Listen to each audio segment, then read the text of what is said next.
Adi-lila, Chapter 17.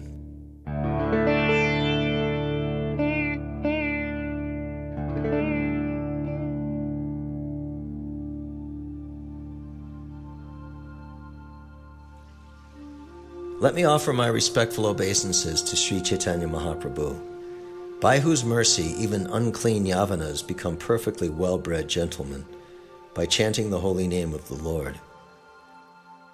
Such is the power of Lord Śrī Caitanya Mahaprabhu. All glories to Lord Chaitanya Mahaprabhu. All glories to Lord Nityananda Prabhu. All glories to Advaita Acharya. And all glories to all the devotees of Lord Chaitanya. I have already given a synopsis of the Lila of Śrī Caitanya Mahaprabhu. Now let me enumerate his youthful pastimes in chronological order. Exhibiting his scholarship, beauty, and fine dress, Lord Chaitanya danced and chanted as he distributed the holy name of the Lord to awaken dormant love of Krishna. Thus Lord Sri Gaurasundar shone in his youthful pastimes. As he entered his youth, the Lord decorated himself with ornaments, dressed himself in fine cloth, garlanded himself with flowers, and smeared himself with sandalwood. By dint of pride in his education, Śrī Caitanya Mahaprabhu, not caring for anyone else, defeated all kinds of learned scholars while executing his studies. In his youth, the Lord exhibited his ecstatic love of Krishna on the plea of disturbances of the bodily airs. Accompanied by his confidential devotees, he enjoyed various pastimes in this way. Thereafter, the Lord went to Gaya. There he met Srila Ishwara Puri. In Gaya, Śrī Caitanya Mahaprabhu was initiated by Ishwara Puri, and immediately afterwards he exhibited signs of love of Godhead. He again displayed such symptoms after returning home. Thereafter, the Lord delivered love of Krishna to his mother, Sachi Devi, nullifying her offense at the feet of Advaita Acharya.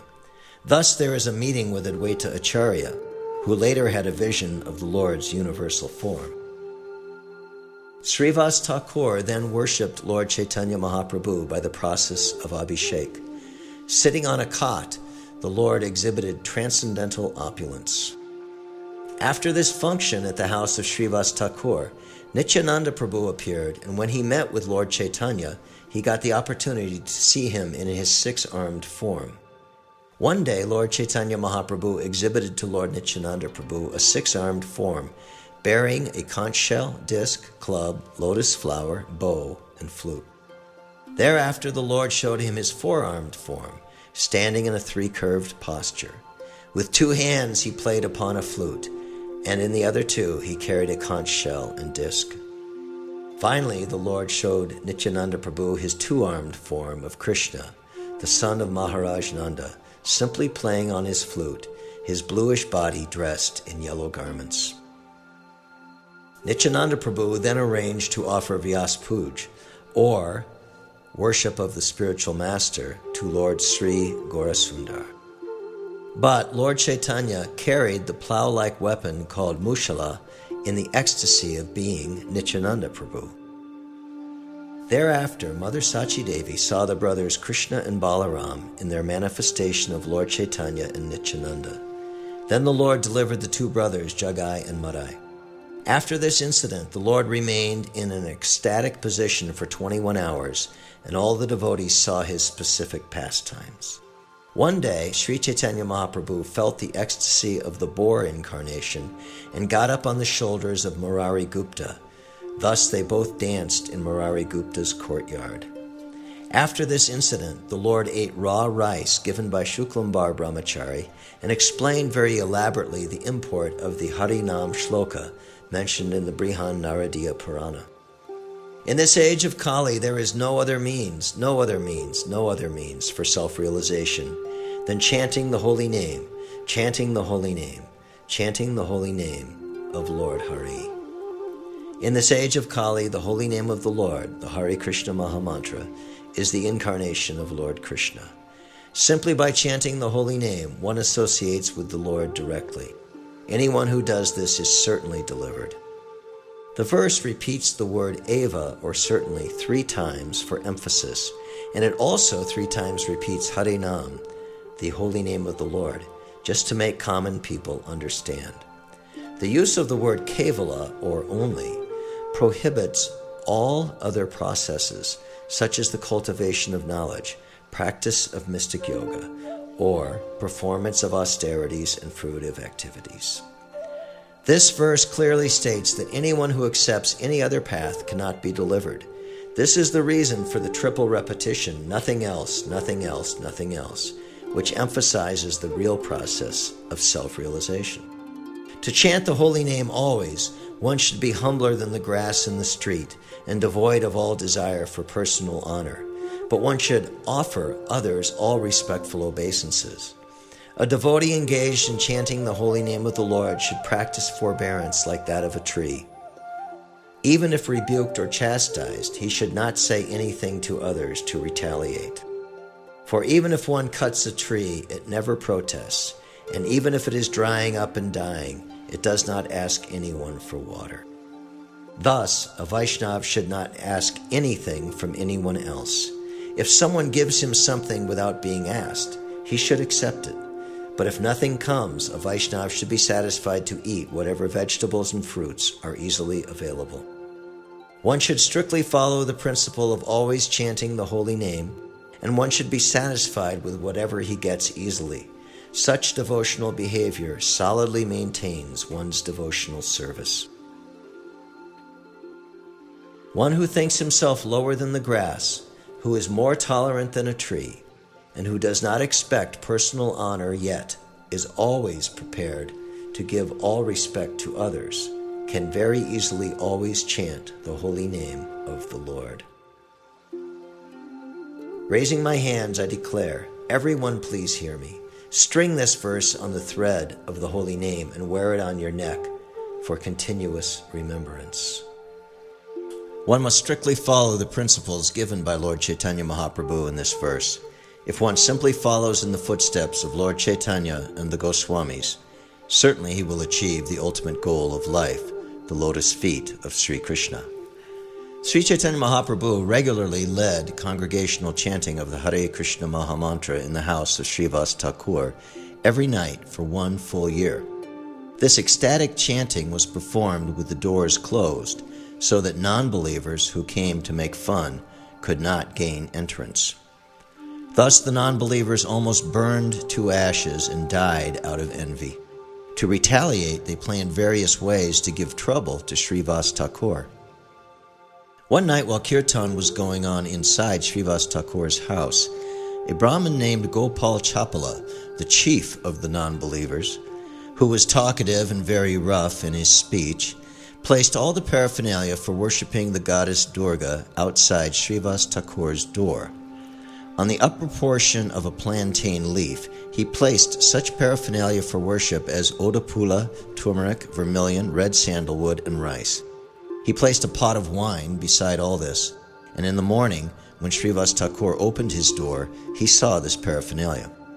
Srivas Thakur called for all the respectable gentlemen of the neighborhood and smilingly addressed them as follows. Gentlemen, every night I worship the goddess Bhavani. Since the paraphernalia for the worship is present here, now all you respectable Brahmins and members of the higher castes can understand my position. Then all the assembled gentlemen exclaimed, What is this? What is this? Who has performed such mischievous activities? Who is that sinful man? They called for a sweeper, or hadi, who threw all the items of worship far away and cleansed the place by mopping it with a mixture of water and cow dung.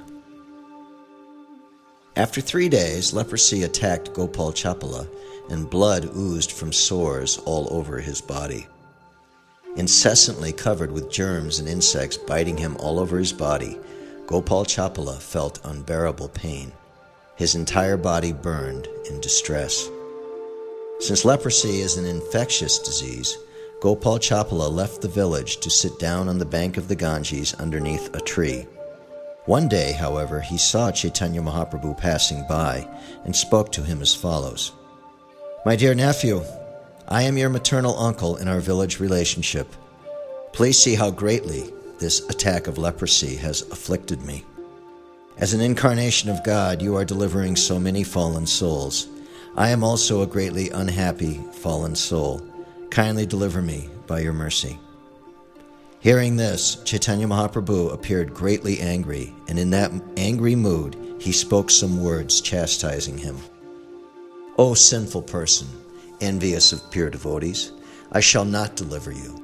Rather, I shall have you bitten by these germs for many millions of years. You have made Srivas Thakur appear to have been worshipping the goddess Pavani.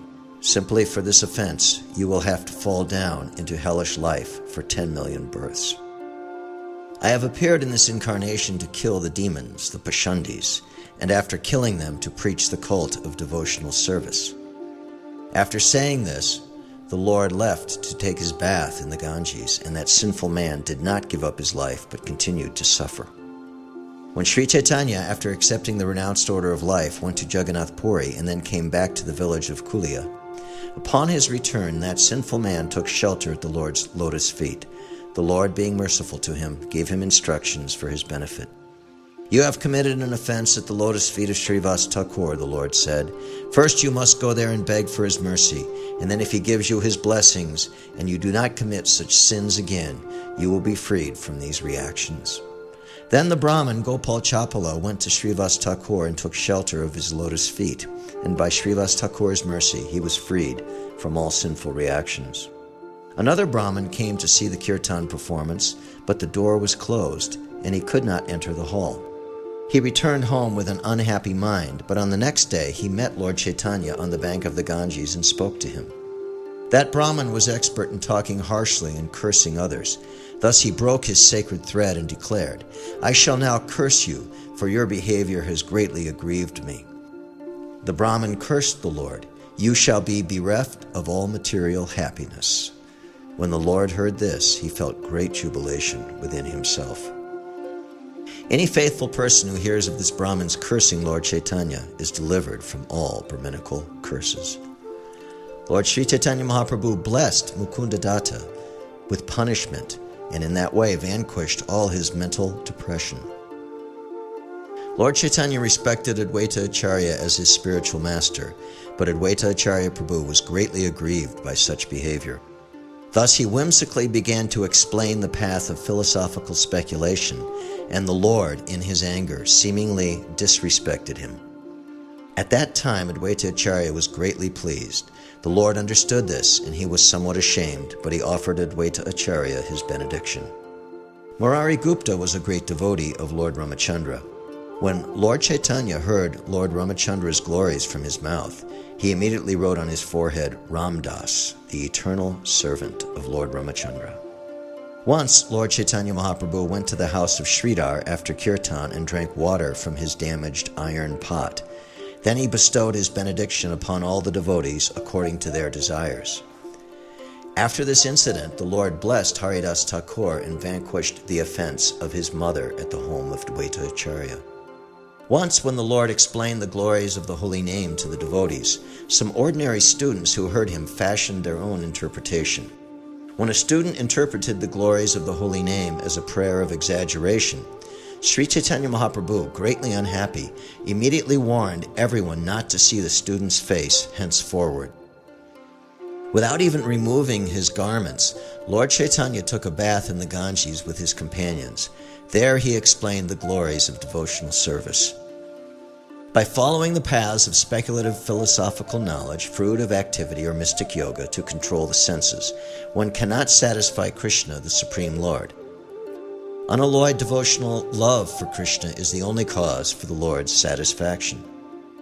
The Supreme Personality of Godhead, Krishna, said, "My dear Uddhava, neither through Ashtanga Yoga, the mystic yoga system to control the senses, nor through impersonal monism or an analytical study of the absolute truth, nor through study of the Vedas, nor through austerities, charity, or acceptance of sannyas, can one satisfy me as much as by developing unalloyed devotional service unto me."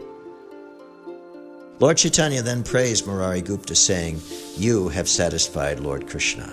Hearing this, Murari Gupta quoted a verse from Srimad Bhagavatam. "Since I am but a poor, sinful Brahma Bandhu, not Brahminically qualified, although born in a Brahmin family, and you, Lord Krishna, are the shelter of the goddess of fortune. It is simply wonderful, my dear Lord Krishna, that you have embraced me with your arms." One day the Lord performed Sankirtan with all his devotees, and when they were greatly fatigued, they sat down. The Lord then sowed a mango seed in the yard, and immediately the seed fructified into a tree and began to grow. As people looked on, the tree became fully grown with fruits that fully ripened. Thus everyone was struck with wonder. The Lord immediately picked about 200 fruits, and after washing them, he offered them to Krishna to eat. The fruits were all red and yellow, with no seed inside and no skin outside, and eating one fruit would immediately fill a man's belly. Seeing the quality of the mangoes, the Lord was greatly satisfied, and thus, after eating first, he fed all the other devotees. The fruits had no seeds or skins. They were full of nectarian juice and were so sweet that a man would be fully satisfied by eating only one. In this way, fruits grew on the tree every day throughout the 12 months of the year, and the Vaishnavas used to eat them to the Lord's great satisfaction. These are confidential pastimes of the son of Sachi. Other than devotees, no one knows of this incident. In this way, the Lord performed Sankirtan every day, and at the end of Sankirtan, there was a mango-eating festival every day for 12 months. Once, while Chaitanya Mahaprabhu was performing kirtan, clouds assembled in the sky, and the Lord, by his own will, immediately stopped them from pouring rain. One day, the Lord ordered Srivas Thakur to read the Brihat Sahasranam, the 1,000 names of Lord Vishnu, for he wanted to hear them at that time. As he read the 1,000 names of the Lord, in due course, the holy name of Lord Nrsimha appeared. When Chaitanya Mahaprabhu heard the holy name of Lord Nrsimha, he became fully absorbed in thought. In the mood of Lord Nrsimhadev, Lord Chaitanya ran through the city streets, club in hand, ready to kill all the atheists. Seeing him appearing very fierce in the ecstasy of Lord Nrsimha, people ran from the street and fled here and there, afraid of his anger. Seeing the people so afraid, the Lord came to his external senses and thus returned to the house of Srivas Thakur and threw away the club. The Lord became morose and said to Srivas Thakur, "When I adopted the mood of Lord Nrsimhadev, people were greatly afraid. Therefore I stopped, since causing fear among people is an offense." Srivas Thakur replied, "Anyone who takes your holy name vanquishes 10 million of his offenses immediately." There was no offense in your appearing as Nrsimhadev. Rather, any man who saw you in that mood was immediately liberated from the bondage of material existence. After saying this, Srivas Thakur worshipped the Lord, who was then greatly satisfied and returned to his own home. On another day, a great devotee of Lord Shiva, chanting of Lord Shiva's qualities, came to Lord Chaitanya's house, where he began dancing in the courtyard and playing his damaru, a musical instrument. Then Lord Chaitanya, adopting the mood of Lord Shiva, got on the man's shoulders, and thus they danced together for a long time. On another day, a mendicant came to beg alms from the Lord's house, but when he saw the Lord dancing, he also began to dance. He danced with the Lord because he was favored by love of Krishna. Thus he flowed in the mellows of love of Godhead. On another day, an astrologer came who was said to know everything, past, present, and future. Thus, Śrī Caitanya Mahaprabhu received him with all honor and put this question before him. "Please tell me who I was in my previous birth," the Lord said. "Please tell me by your astrological computations." Hearing the words of the Lord, the astrologer immediately began to calculate. Through calculation and meditation, the all-knowing astrologer saw the greatly effulgent body of the Lord, which is the resting place of all the unlimited Vaikuntha planets.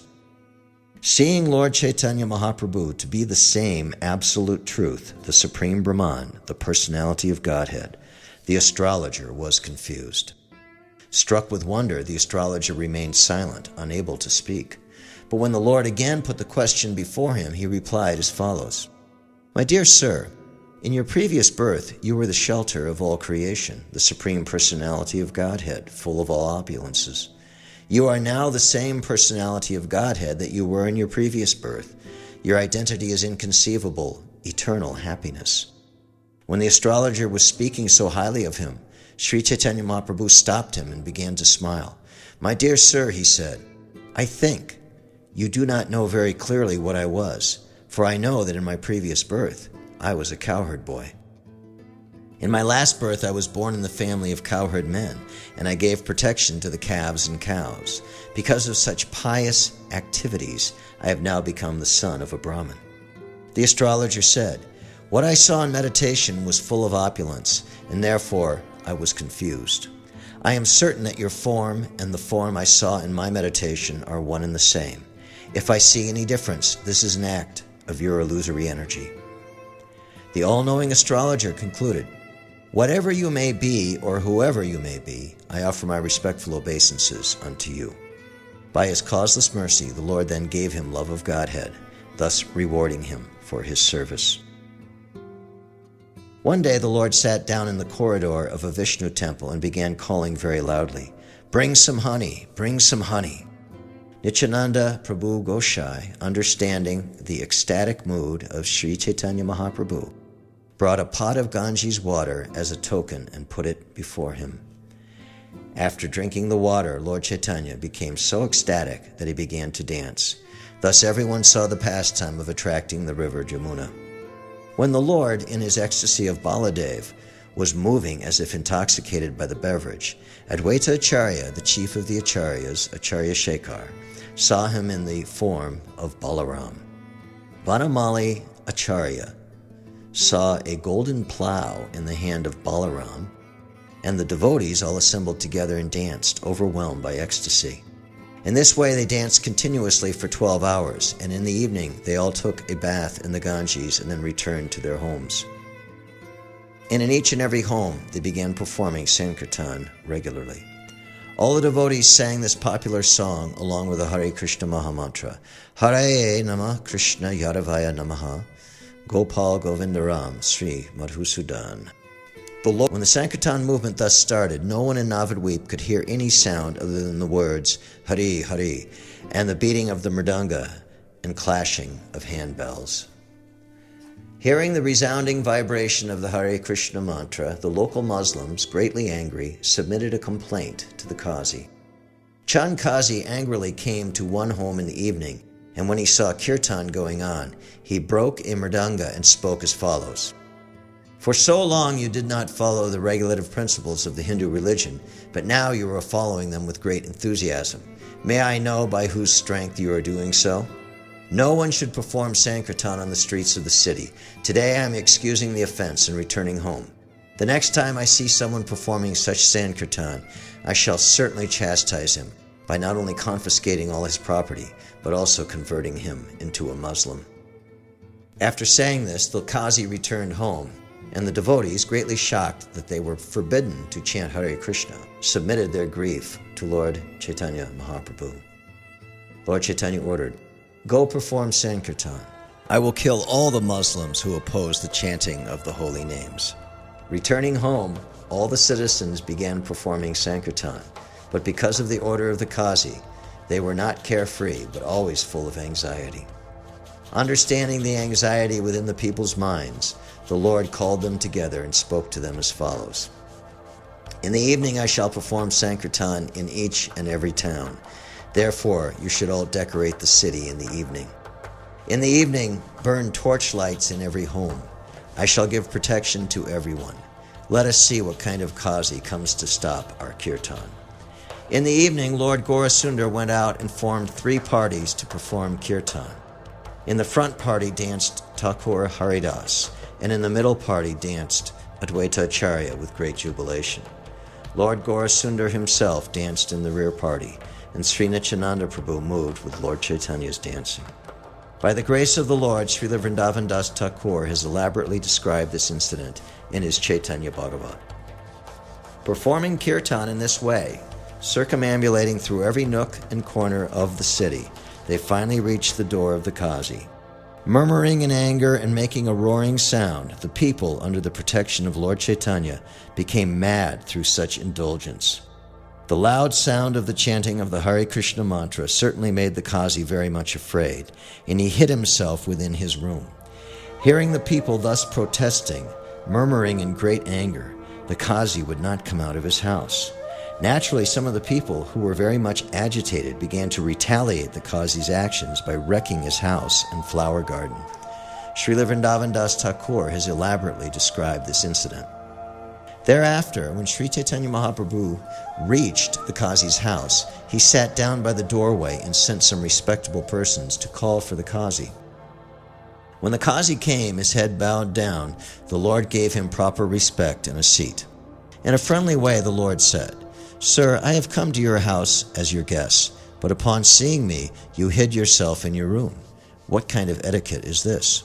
The Qazi replied, "You have come to my house in a very angry mood. To pacify you, I did not come before you immediately, but kept myself hidden. Now that you have become pacified, I have come to you. It is my good fortune to receive a guest like your honor." In our village relationship, Nilambar Chakravarti Thakur was my uncle. Such a relationship is stronger than a bodily relationship. Nilambar Chakravarti is your maternal grandfather, and by this relationship, you are thus my nephew. When a nephew is very angry, his maternal uncle is tolerant, and when the maternal uncle commits an offense, the nephew does not take it very seriously. In this way, the Qazi and the Lord talked with each other with various indications, but no outsider could understand the inner meaning of their conversation. The Lord said, "My dear uncle, I have come to your home just to ask you some questions." "Yes," the Qazi replied, "you are welcome. Just tell me what is in your mind." The Lord said, "You drink cow's milk, therefore the cow is your mother, and the bull produces grains for your maintenance, therefore he is your father. Since the bull and cow are your father and mother, how can you kill and eat them? What kind of religious principle is this? On what strength are you so daring that you commit such sinful activities?" The Qazi replied, "As you have your scriptures called the Vedas and Puranas, we have our scripture known as the Holy Quran. According to the Quran, there are two ways of advancement: through increasing the propensity to enjoy, and through decreasing the propensity to enjoy. On the path of decreasing attachment, nivritti marg, the killing of animals is prohibited. On the path of material activities, there is regulation for killing cows. If such killing is done under the guidance of Scripture, there is no sin." As a learned scholar, the Qazi challenged Chaitanya Mahaprabhu. "In your Vedic scriptures, there is an injunction for killing a cow. On the strength of this injunction, great sages perform sacrifices involving cow killing." Refuting the Qazi's statement, the Lord immediately replied, "The Vedas clearly enjoin that cows should not be killed. Therefore, every Hindu, whoever he may be, avoids indulging in cow killing. In the Vedas and Puranas, there are injunctions declaring that if one can revive a living being, one can kill it for experimental purposes. Therefore, the great sages sometimes killed old cows, and by chanting Vedic hymns, they brought them back to life for perfection. The killing and rejuvenation of such old and invalid cows was not truly killing, but an act of great benefit. Formerly, there were powerful Brahmins who could make such experiments using Vedic hymns, but now, because of the Kali Yuga, Brahmins are not so powerful. Therefore, the killing of cows and bulls for rejuvenation is forbidden. In this age of Kali, 5 acts are forbidden: the offering of a horse in sacrifice, the offering of a cow in sacrifice, the acceptance of the order of sannyas, the offering of oblations of flesh to the forefathers, and a man's begetting children in his brother's wife. Since you Muslims cannot bring killed cows back to life, you are responsible for killing them. Therefore, you are going to hell. There is no way for your deliverance.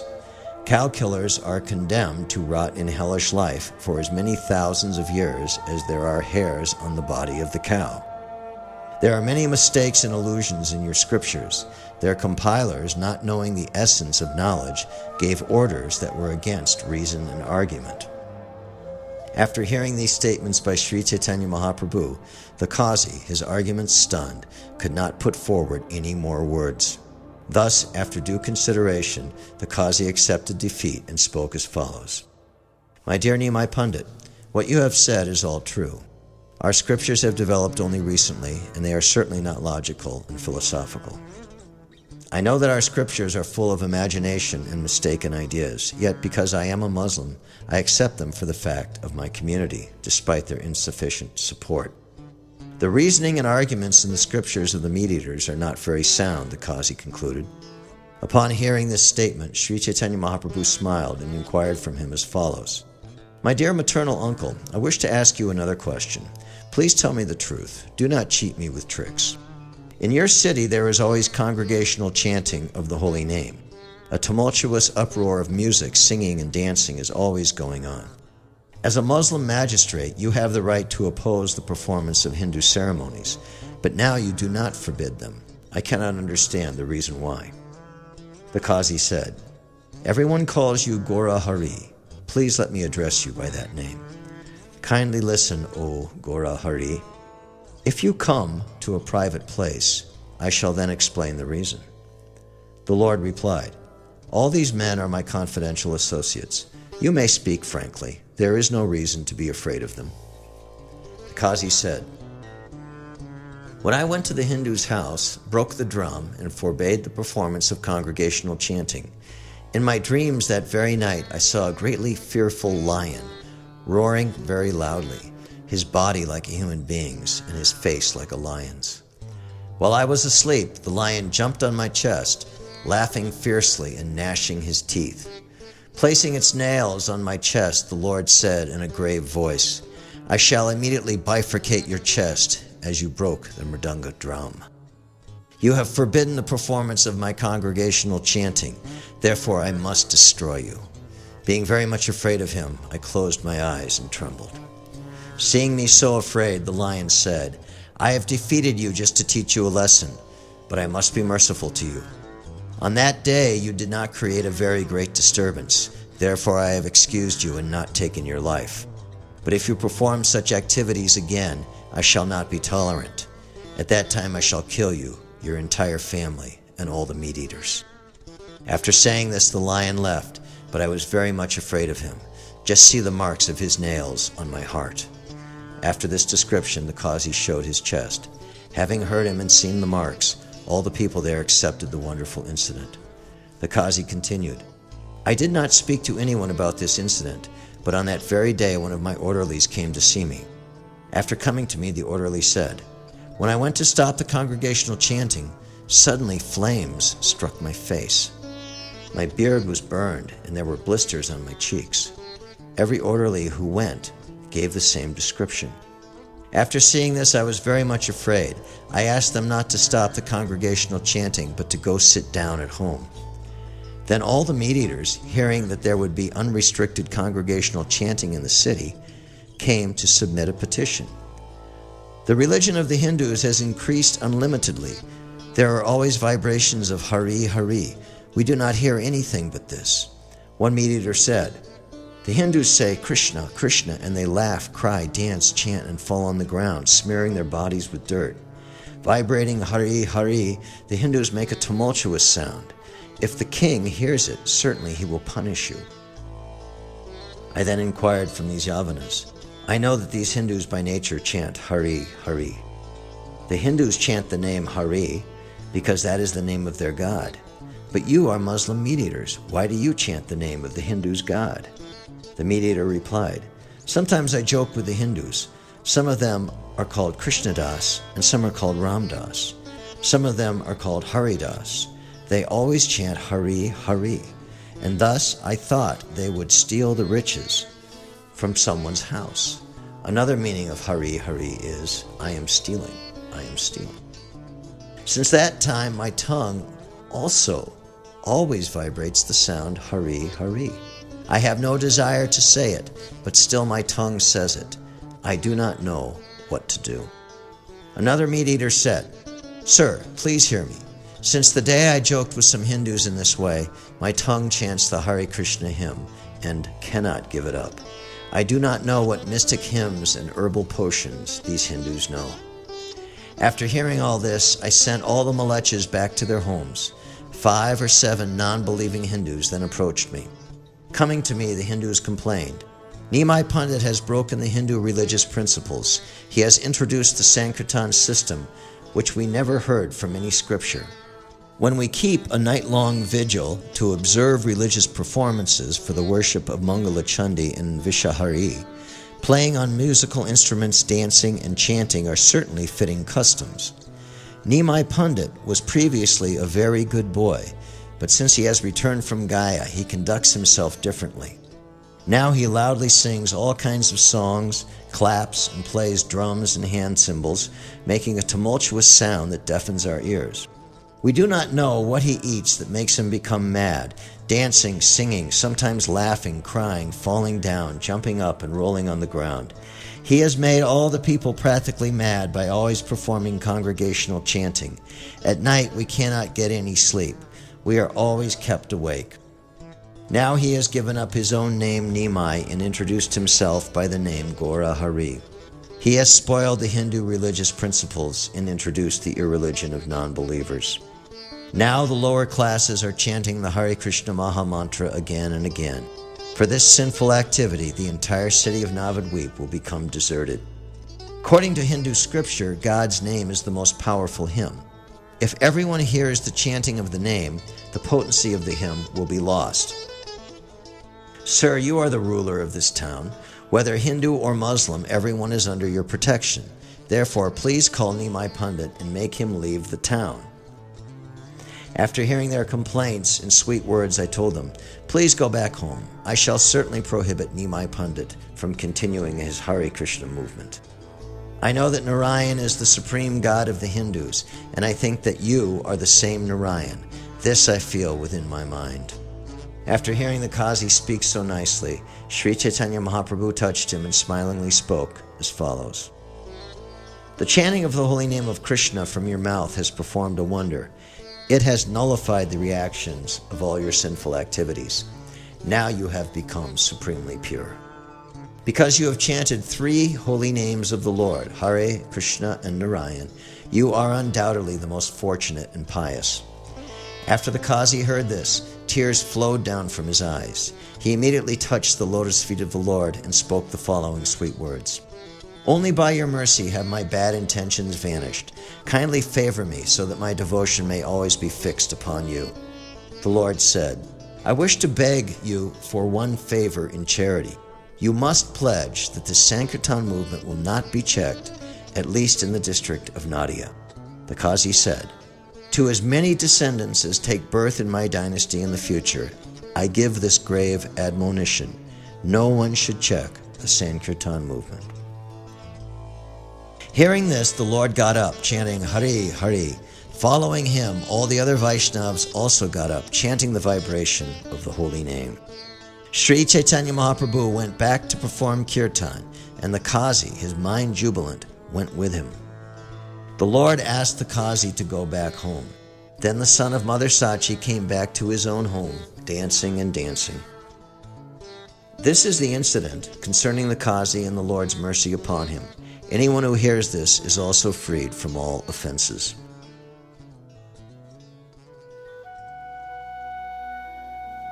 One day the 2 brothers, Lord Nityananda Prabhu and Śrī Caitanya Mahaprabhu, were dancing in the holy house of Srivas Thakur. At that time, a calamity took place. Srivas Thakur's son died. Yet Srivas Thakur was not at all sorry. Śrī Caitanya Mahaprabhu caused the dead son to speak about knowledge, and then the 2 brothers personally became the sons of Srivas Thakur. Thereafter, the Lord charitably bestowed his benediction upon all his devotees. He gave the remnants of his food to Narayani, showing her special respect. There was a tailor who was a meat-eater, but was sewing garments for Srivas Thakur. The Lord, being merciful to him, showed him his own form, saying, I have seen, and dancing in ecstatic love as though mad, he became a first-class Vaishnava. In ecstasy, the Lord asked Srivas Thakur to deliver his flute, but Srivas Thakur replied, your flute has been stolen away by the gopis. Hearing this reply, the Lord said in ecstasy, go on talking, go on talking. Thus Srivas described the transcendental mellows of the pastimes of Sri Vrindavan. In the beginning, Srivas Thakur described the transcendental sweetness of Vrindavan's pastimes. Hearing this, the Lord felt great and increasing jubilation in his heart. Thereafter, the Lord again and again asked him, "Speak on, speak on." Thus, Srivas again and again described the pastimes of Vrindavan, vividly expanding them. Srivas Thakur extensively explained how the gopis were attracted to the forests of Vrindavan by the vibration of Krishna's flute, and how they wandered together in the forest. Srivas Pandit narrated all the pastimes enacted during the 6 changing seasons. He described the drinking of honey, the celebration of the rasa dance, the swimming in the Jamuna, and other such incidents. When the Lord, hearing with great pleasure, said, "Go on speaking, go on speaking," Srivas Thakur described the adi-lila dance, which is filled with transcendental mellows. As the Lord thus requested, and Srivas Thakur spoke, the morning appeared, and the Lord embraced Srivas Thakur and satisfied him. Thereafter, a dramatization of Krishna's pastimes was performed in the house of Śrī Caitanya. The Lord personally took the part of Rukmini, the foremost of Krishna's queens. The Lord sometimes took the part of goddess Durga, Lakshmi, the goddess of fortune, or the chief potency Yogamaya. Sitting on a cot, he delivered love of Godhead to all the devotees present. One day, when Śrī Caitanya Mahaprabhu had finished his dancing, a woman, the wife of a Brahmin, came there and caught hold of his lotus feet.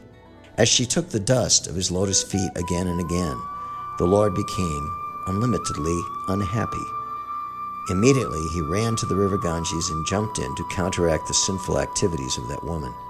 Lord Nityananda and Haridas Thakur caught him and raised him from the river. That night, the Lord stayed at the house of Vijaya Acharya. In the morning, the Lord took all the devotees and returned home. One day, the Lord, in the ecstasy of the gopis, was sitting in his house. Very morose in separation, he was calling, "Gopi, Gopi." A student who came to see the Lord was astonished that the Lord was chanting Gopi, Gopi. Thus he spoke as follows: "Why are you chanting the names Gopi, Gopi instead of the holy name of Lord Krishna, which is so glorious? What pious result will you achieve by such chanting?" Hearing the foolish student, the Lord became greatly angry and rebuked Lord Krishna in various ways. Taking up a stick, he rose to strike the student. The student ran away in fear, and the Lord followed him. But somehow or other, the devotees checked the Lord. The devotees pacified the Lord and brought him home, and the student ran away to an assembly of other students. The Brahmin student ran to a place where 1,000 students were studying together. There he described the incident to them. Hearing of the incident, all the students became greatly angry and joined together in criticizing the Lord. Nimai Pandit alone has spoiled the entire country, they accused. He wants to strike a caste Brahmin? He has no fear of religious principles? If he again performs such an atrocious act, certainly we shall retaliate and strike him in turn. What kind of important person is he that he can check us in this way? When all the students thus resolved, criticizing Śrī Caitanya Mahaprabhu, their intelligence was spoiled. Thus, although they were learned scholars, because of this offense, the essence of knowledge was not manifested to them. But the proud student community did not become submissive. On the contrary, the students spoke of the incident anywhere and everywhere. In a laughing manner, they criticized the Lord. Lord Śrī Caitanya Mahaprabhu, being omniscient, could understand the degradation of these students. Thus he sat at home, contemplating how to rescue them. All the so-called professors and scientists and their students generally follow the regulative principles of religion, fruitive activities and austerities, the Lord thought. Yet at the same time, they are blasphemers and rogues. If I do not induce them to take to devotional service, because of committing the offense of blasphemy, none of these people will be able to take to it. I have come to deliver all the fallen souls, but now just the opposite has happened. How can these rogues be delivered? How may they be benefited? If these rogues offer me obeisances, the reactions of their sinful activities will be nullified. Then, if I induce them, they will take to devotional service. I must certainly deliver all these fallen souls who blaspheme me and do not offer me obeisances. I shall accept the sannyas order of life, for thus people will offer me their obeisances, thinking of me as a member of the renounced order. Offering obeisances will relieve them of all the reactions to their offenses. Then, by my grace, devotional service, bhakti, will awaken in their pure hearts. All the unfaithful rogues of this world can be delivered by this process. There is no alternative. This is the essence of the argument. After coming to this firm conclusion, the Lord continued to stay at home. In the meantime, Keshava Bharati came to the town of Nadia. The Lord offered him respectful obeisances and invited him to his house. After feeding him sumptuously, he submitted to him his petition. Sir, you are directly Narayan. Therefore, please be merciful unto me. Deliver me from this material bondage. Keshava Bharati replied to the Lord, You are the Supreme Personality of Godhead, the Supersoul. I must do whatever you cause me to do. I am not independent of you. After saying this, Keshava Bharati, the spiritual master, went back to his village, Katwa. Lord Chaitanya Mahaprabhu went there and accepted the renounced order of life, sannyas. When Śrī Caitanya Mahaprabhu accepted sannyas, 3 personalities were with him to perform all the necessary activities. They were Nityananda Prabhu, Chandrasekhar Acharya, and Mukunda Dutt. Thus I have summarized the incidents of the adi-lila. Srila Vrindavan Das Thakur has described them elaborately in his Chaitanya Bhagavat. The same Supreme Personality of Godhead who appeared as the son of Mother Yashoda has now appeared as the son of Mother Sachi, relishing 4 kinds of devotional activities. To taste the mellows of Srimati Radharani's loving affairs in her relationship with Krishna, and to understand the reservoir of pleasure in Krishna, Krishna himself, as Śrī Caitanya Mahaprabhu, accepted the mood of Radharani. Lord Chaitanya Mahaprabhu accepted the mood of the gopis, who accept Brajendra Nandana, Sri Krishna, as their lover. It is firmly concluded that the ecstatic mood of the gopis is possible only before Krishna and no one else. He has a bluish complexion, a peacock feather on his head, a gunja garland, and the decorations of a cowherd boy. His body is curved in 3 places, and he holds a flute to his mouth. If Lord Krishna gives up this original form and assumes another Vishnu form, nearness to him cannot invoke the ecstatic mood of the gopis. Once, Lord Sri Krishna playfully manifested himself as Narayan with 4 victorious hands and a very beautiful form. When the gopis saw this exalted form, however, their ecstatic feelings were crippled. Even a learned scholar, therefore, cannot understand the gopis' ecstatic feelings, which are firmly fixed upon the original form of Lord Krishna as the son of Nanda Maharaj. The wonderful feelings of the gopis in ecstatic parama ras with Krishna constitute the greatest mystery in spiritual life. During the season of springtime, when the rasa dance was going on, suddenly Krishna disappeared from the scene, indicating that he wanted to be alone with Srimati Radharani. Krishna was sitting in a solitary bush, waiting for Srimati Radharani to pass by. But while he was searching, the gopis arrived there like a phalanx of soldiers. "Just see," the gopis said, seeing Krishna from a distant place. "Here within a bush is Krishna, the son of Nanda Maharaj." As soon as Krishna saw all the gopis, he was struck with emotion. Thus he could not hide himself, and out of fear he became motionless. Krishna assumed his 4-armed Narayan form and sat there. When all the gopis came, they looked at him and spoke as follows: "He is not Krishna. He is the Supreme Personality of Godhead Narayan." After saying this, they offered obeisances and the following respectful prayers. "O Lord Narayan, we offer our respectful obeisances unto you. Kindly be merciful to us. Give us the association of Krishna and thus vanquish our lamentation." After saying this and offering obeisances, all the gopis dispersed. Then Srimati Radharani came and appeared before Lord Krishna. When Lord Krishna saw Radharani, he wanted to maintain the 4-armed form to joke with her. In front of Srimati Radharani, Sri Krishna had to hide the 2 extra arms. He tried his best to keep 4 arms before her, but he was completely unable to do so. The influence of Radharani's pure ecstasy is so inconceivably great that it forced Krishna to come to his original two-armed form. Prior to the rasa dance, Lord Krishna hid himself in a grove just to have fun. When the gopis came, their eyes resembling those of deer, by his sharp intelligence he exhibited his beautiful four-arm form to hide himself. But when Srimati Radharani came there, Krishna could not maintain his forearms in her presence. This is the wonderful glory of her love. Father Nanda, the king of Brajabhumi, is now Jagannath Mishra, the father of Chaitanya Mahaprabhu. And Mother Yashoda, the queen of Brajabhumi, is now Sachi Devi, Lord Chaitanya's mother. The former son of Nanda Maharaj is now Śrī Caitanya Mahaprabhu, and the former Baladev, Krishna's brother, is now Nityananda Prabhu, the brother of Lord Chaitanya. Sri Nityananda Prabhu always feels the ecstatic emotions of paternity, servitude, and friendship. He always assists Śrī Caitanya Mahaprabhu in that way.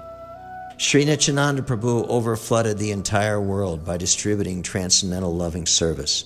No one can understand his character and activities. Srila Advaita Acharya Prabhu appeared as an incarnation of a devotee. He is in the category of Krishna, but he descended to this earth to propagate devotional service. His natural emotions were always on the platform of fraternity and servitude, because the Lord sometimes treated him as his spiritual master. All the devotees of Śrī Caitanya Mahaprabhu, headed by Srivas Thakur, have their own emotional humors in which they render service unto him.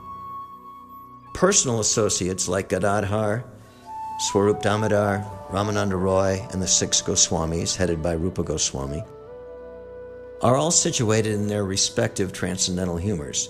Thus the Lord submits to various positions in various transcendental mellows. In Krishna Lila, the Lord's complexion is blackish. Holding a flute to his mouth, he enjoys as a cowherd boy. Now the self-same person has appeared with a fair complexion, sometimes acting as a Brahmin and sometimes accepting the renounced order of life.